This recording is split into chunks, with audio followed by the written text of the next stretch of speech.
Try to make your own breakfast tomorrow. Not cook it, make it. Grow the coffee, fire the cup, harvest the wheat, keep a cow. You'd starve before lunch. So here's the strange part. You didn't do any of that, and breakfast still showed up. Hundreds of people made this table happen. None of them know you. None of them woke up thinking about your morning. Nobody was in charge of it. That thing, the invisible thing that got all those strangers working for you without meeting you, is the economy. Not the stock market, not men shouting on the news. This. And in the next 6 minutes, I'm going to build it in front of you, one piece at a time.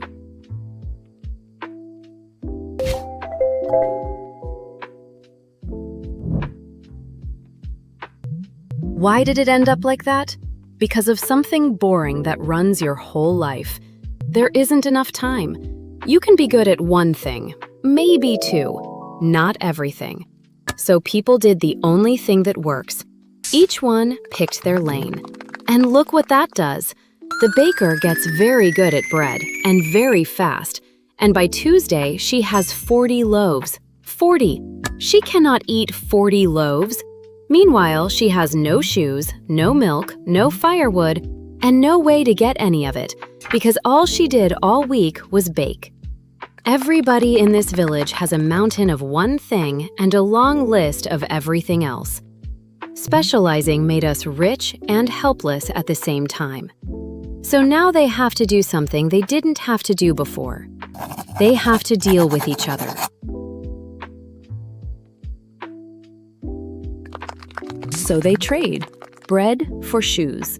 And when it works, it's beautiful. Two people who both walk away better off, and nobody lost anything. That's the smallest piece of the whole economy, and everything else we build today sits on top of it. But now, watch it break. The baker needs shoes. The shoemaker doesn't want bread today, he wants milk. The shepherd doesn't want shoes, he wants firewood. And the woodcutter? She wants bread, but she wanted it on Monday and it's Thursday and the bread is green. 3 problems, and they're all the same problem. You both have to want at the same time.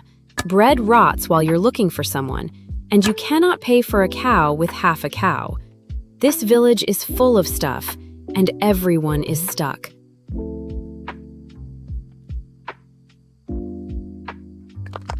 And this is where somebody has the best idea anyone has ever had. Pick one thing, doesn't matter what, and agree that everybody takes it. That's it. That's the whole invention. Not gold, not paper, not a government. Just this. Everyone accepts it. And the moment they do, the knot unties.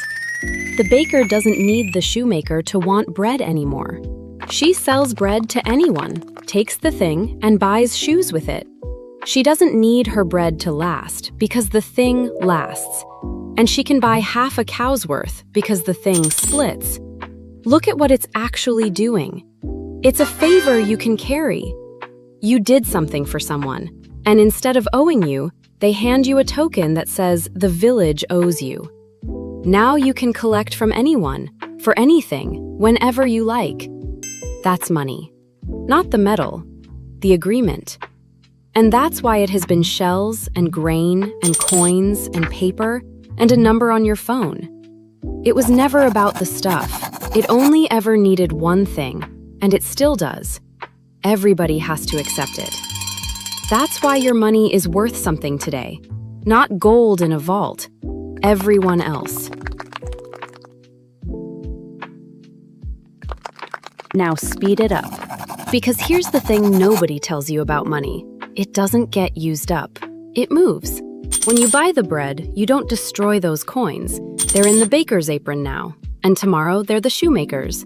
And next week they're back in the bakery. The same coin going around. Which means every single time you spend, someone else gets paid. Your spending is somebody's income. Always. There is no other kind. And that loop is the economy running. Now, nobody is steering this, so how does anyone know what to make more of? Watch the price. When bread runs short, the number on the label goes up on its own. And that's a message. It says, we need more of this. And people who have never met read it and start baking. Nothing else happened. No meeting, no memo. Zoom out far enough, and it's not 4 houses, it's millions. And the banks and the government are just very big houses in the same picture, holding the money for a while and passing it on. So, tomorrow morning, same table, same coffee you didn't grow, in a cup you couldn't make. Nobody organized it. Nobody could. It's just people who each got good at one thing, handing things to each other, using a favor you can carry. And you're not watching that happen. You're in it.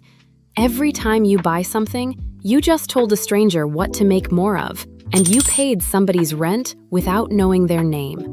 That's the whole machine. It's not on the news. It's on your table.